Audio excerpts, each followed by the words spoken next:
নির্বাচন যে ফেব্রুয়ারিতে হবে সেই গ্যারান্টি কি, সেটা তো নাই।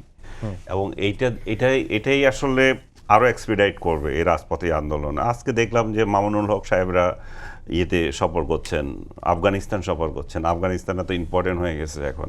আফগানিস্তান রাষ্ট্রীয়ভাবে দাওয়াত দিয়েছে। আবার আপনিও বললেন যে আরেক হুজুর বললেন যে ইয়ে করবেন, এই যে গানের শিক্ষা হবে না ইয়েতে, এখানে বিদ্যালয়ে হ্যাঁ প্রাথমিক শিক্ষক নিয়োগ দেওয়া যাবে। কেন গানের শিক্ষক কি সমস্যা করেছে? হুজুর নিয়োগ দিতে বলেন, তাতে তো কোনো অসুবিধা নাই। যে যার ইচ্ছা সেটা তো করবে। আমরা তো এমন একটা সোসাইটি চাচ্ছি যেটা ইনক্লুসিভ হবে, সেখানে সবার মতামত থাকবে। যেটা আপনারা আগে অভিযোগ করতেন যে হুজুরদেরকে বহিষ্কার করে দেওয়া হয়েছে সোসাইটি থেকে, তাদের কোনো কিছু নাই। শেখ হাসিনা আপনাদের এই যে স্বীকৃতি দিলেন সার্টিফিকেটের, তারপরও হয় নাই, তারপরও অভিযোগ। এত কিছুর পরেও এখন একটা ইনক্লুসিভ সোসাইটিতে আপনারা কেন গ্রহণ করতে পারছেন না? এখন কেন নানাজন নানা পথে যাচ্ছি আমরা তো এই যে আলী রিয়াজ কমিটির সাথে বসে এটা সমাধান করে ফেলতে পারতাম।